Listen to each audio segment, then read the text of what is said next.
Guys, welcome back to Between the Ropes TV. Before we get started, as always, make sure to hit that like and subscribe button. And we are back with Jack. Jack, I mean, there's a lot to talk about. I mean, I Yeah. was hoping when we next got you on, it was going to be to basically celebrate the fact that you'd knocked out Ricky Little, but unfortunately, that isn't the case. Yeah. And we'll go into that and why in a minute. But firstly, how are you? How are you getting on? Yeah, really good, man. I'm, working hard as always. How about yourself? Yeah, all good. Can't complain too much. Can't complain. Thanks for asking me, Scott. But You don't anyway, matter. when Ricky Little pulled out your fight for the fifth time, what was hmm going through your head? Well, it's a weird one because I can't, I just, it's been clear for a while that he does not want the rematch.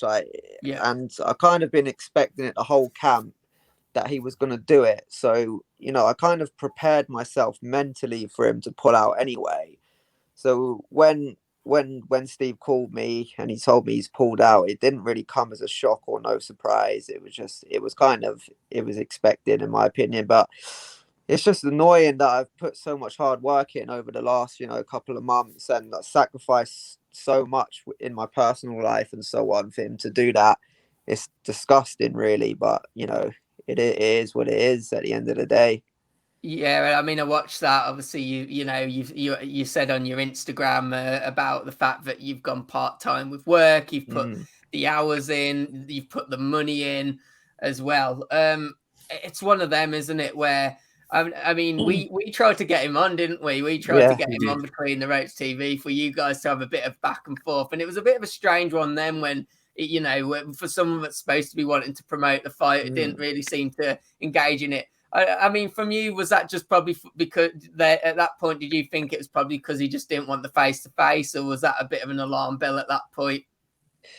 Yeah, I think I even said it to whoever I was speaking to on the Between the Ropes Insta when it was like, yeah, we're gonna get him on. I was like, he's not gonna come on because I No. know I just know what he's like. As I said, when I said I think he's a prick, like I just generally mean it. He's just a prick, and he's proven it time and time again that he's a prick. Like he's just shown like no remorse, like not that it matters anyway, but like I just go into it, I sacrificed all my holiday money to make this Mm, fight happen. I saved up like 2.5 grand to go to America, and I put that all aside to pay my bills, to quit my job, to make this fight happen. And then, I lost my girlfriend lost her granddad in the build up to the fight, and one of my friends, like an old school friend of mine, committed suicide in the build up to the fight. yeah. Like both of my thumbs are swollen. Like I've got cuts all on my knuckles. Like, I've put myself through a lot of physical pain. There's been a lot of emotional pain. I've sacrificed, like as I said, going on holiday. I sacrificed my job. Like I've lost a lot of money. My girlfriend's had to sacrifice her money to pay my bills, to pay our bills, you know, all that stuff.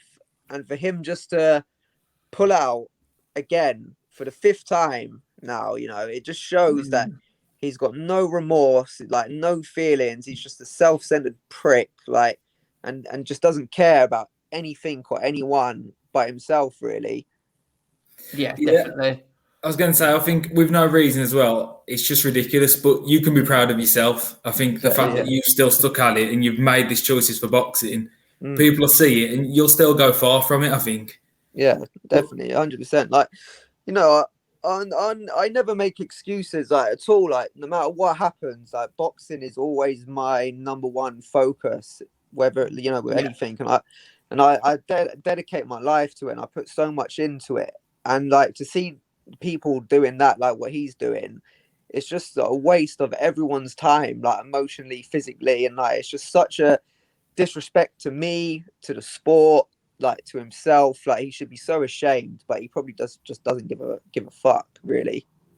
And it'll come back to bite him, and Mm, obviously it already has with him being stripped of the title as well. yeah, exactly. Like to be honest, that again at the end of the day, like where does he really go from here? Who's gonna like gonna look at like him now and be like, oh yeah, I'll fight Ricky Little, like knowing everything that he's gonna do, like knowing full well that they could train for 6 weeks, 8 weeks, and like for him just to pull out at any time for no reason, like, you know, I don't really see where he's gonna go now from here.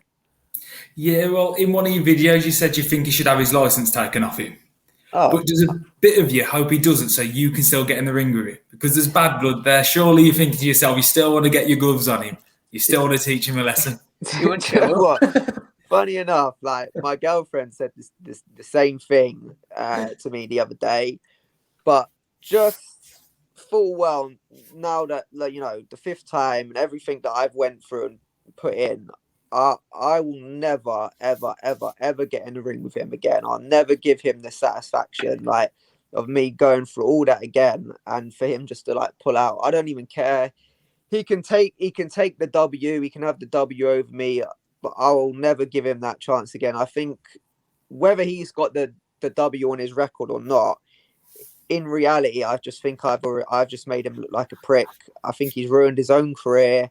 You know, there's so much to it. So I will never, as much as yes, I would love to kick the shit out of him. Like I will never give him the satisfaction of, you know, giving him another chance at a title, giving him another chance like to get just everything, like to get his career back on track. Everything. I'll never give him that chance again.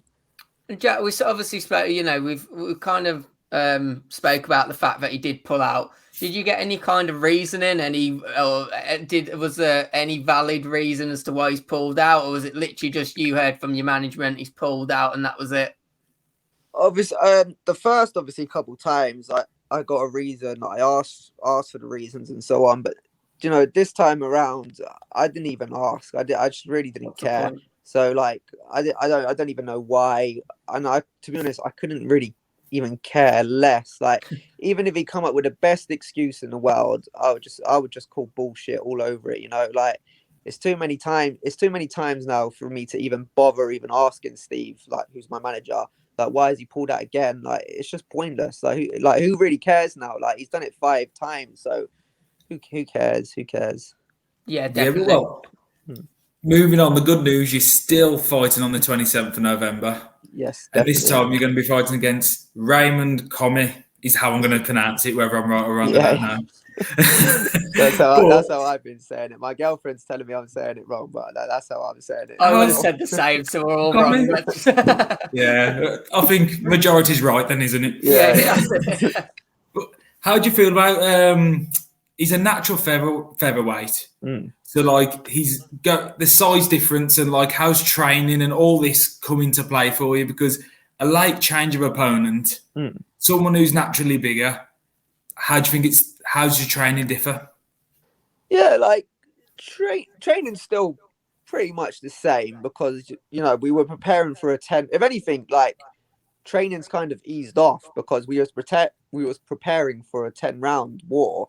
Now we're only preparing for a 6-round fight. So if anything, you know, training's kind of like gone down a bit. But yeah, I'm really excited about it because one, I think it's a better opponent than Ricky Little. Two, I think it's a harder fight. And 3, the guy's done a lot more than Ricky Little. He's a Pan-African champion. He is a West African champion, and he's a Ghanaian champion as well. So it's really exciting. Like the only thing that's a bit like is the fact that he is like 3-4 weights heavier than me. But one thing that I know, and Kieran will tell you himself, is I just don't give a fuck. Like I'll fight anyone, literally, and I've got no fears because like the way I've the things I didn't have a real hard life growing up, so I don't want to sit here and be like, oh, I had a hard life, but like I suffered a lot with stuff with like anxiety and stuff when I was younger, and I transformed myself into being such a strong-minded person, and you know, like every sport that I've ever played, I've always gone like left my heart on my sleeve at the end of it. Yeah. And boxing obviously is my passion, and it's been no different. And I've just always had the thing where it's like whatever challenge anyone will throw at me, I'll always take it. And so obviously this is a massive opportunity for me to like get a real good win on my records. and it's someone that I think that I can outbox so easily. And he's fought at such a high level, and he's got a good record. And I just think, you know, I'm so excited, and I've learned so much over the last year with Kieran, and I'm just so ready to get in there now, like, especially after everything that's happened. And I just can't wait to put on a boxing clinic and an amazing show. Yeah, I bet after all the rearranged fights, etc., etc. I mean, Yeah. you know, obviously you've not changed your training too much, but without giving anything too much away, obviously in case he's watching this, have you perhaps had to change the game plan for a heavier opponent? Because I know you said last time you come on last week, we spoke about the fact that, you know, you wanted to lock Ricky out, didn't you? Let's be honest. But Yeah. have you perhaps maybe had to change that? Are you now going to maybe use more of the speed and look for a points win, or is it still the same game plan, just a different opponent? Yeah, like, I mean, obviously things definitely had to change because it is a different opponent, so he brings a different style. So we have had to change certain things. The guy has only ever been stopped 3 times before, but I'm so confident, even though I've got no stoppages on my record, but I believe that there's reasons why I've never stopped anyone, mainly because, you know, I was training by myself for like the majority of my career until I met Kieran, really, and he's taught me a lot. And like he was saying, the reasons why I haven't got any stoppages because of certain mistakes I've always been doing, like leaning in too much, not planting my feet properly, and these are things that we've been working on throughout all of camp. Brilliant. And you know, I believe in my power. I'm not saying I'm a one punch knockout artist, but I've definitely got some kind of spite behind my punches, and I've proven that, you know, enough times in sparring, and it's sometimes in certain fights as well. So I do believe that I can stop this guy, and I believe that I know the punch that I'm going to stop him with, because I've watched him, and I know the mistakes he makes, and so on and so forth. So yeah, I believe I'm going to stop him, and I believe I'm still going to come forward, and I'm going to trade with him at certain times. And this is the thing I said last time. I believe in my chin so much, and I've proven that I've got an amazing chin multiple times in fights and sparring. And you know, like 2 weeks ago, me and Kieran went to a gym, and I was sparring 6 rounds against 3 different opponents. So it was like a fresh person come in every time. And you know, I took in the last round, I took some like massive shots. And as we left, Kieran said to me, he's like, Jack, he was like, your chin is something else, you know, like, and I've always, and I know that. So like, I don't care how hard this guy potentially hits. I know that my chin can take it. It won't be a worry. Yeah. So like, so when he hits me, I'm just going to keep coming forward, and I believe I'm going to outwork him, and I believe I'm going to stop him.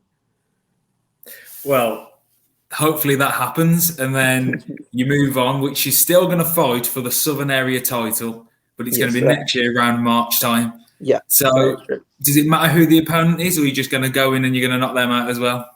Oh yeah, they're going to get it as well. Yeah, 100%. Especially with that title on the line, you've waited long enough to get the opportunity. I don't think anyone will be able to stop you getting your hands on that title. The amount of time you've had to wait.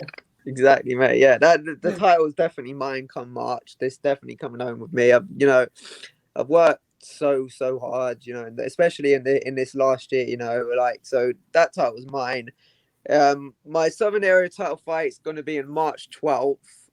It is all confirmed, but I just don't know if I can actually confirm the opponent myself yet. So I'll just, you know, I'll leave off that until after fight night. But you know, the date's March 12th next year. So yeah, we're all ready to rock and roll. When you can announce, feel free to come back on and make the official announcement on here. Of course, I will do. I mean, going back to coming back to Raymond Covey that you're going to be fighting against. I mean, he has 19 wins to his name, 10 of them coming from KOs. I was actually going to ask you whether you're worried about that, but obviously we know that the answer to that now. But what I found really interesting is the fact that he's fighting 2 fights in the space of 2 weeks, isn't he? He's actually fighting in Aberdeen this Friday. I mean, coming from a boxer, is that a good or a bad thing that he's getting in the ring so soon, one fight after another? Well, technically, really, it kind of works in my favor because if he's having, because obviously he fought on Saturday as well, and apparently it was quite a hard fight on Friday. You know, really, it's just working in my favor because if he's having hard fight after hard fight, his body's going to be, you know, it's going to be like drained, it's going to be sore and so on. So really, like, it's down to him, but you know, I couldn't care less. You know I'm coming in great shape, and you know, I haven't had physical, like, hard draining fights in the build up to this fight. So, you know, he's going to get the best Jack Hughes, but you know, am I going to get the best Raymond Cummy, as we're calling him? You know, I don't think, maybe I won't, and if I don't, then you know, that's just it's just works in my favor, really. For sure, definitely, and of course, there's still tickets available, isn't there? Yeah, at the York Boxing Hall, isn't it? yes, your call. Yeah. So guys, make sure to go and if you're around the area, make sure to go and purchase the tickets for the fight to see hopefully a massive Jack Hughes knockout. That's what we're all going to be rooting for. Yep, 100%. Thank you for your time again, and good luck with your fight on the 27th of November. Don't forget to watch. Thank you guys for having me again. Cheers. No, you're welcome. Cheers. Cheers. See you later, guys. Bye-bye. Bye. Bye.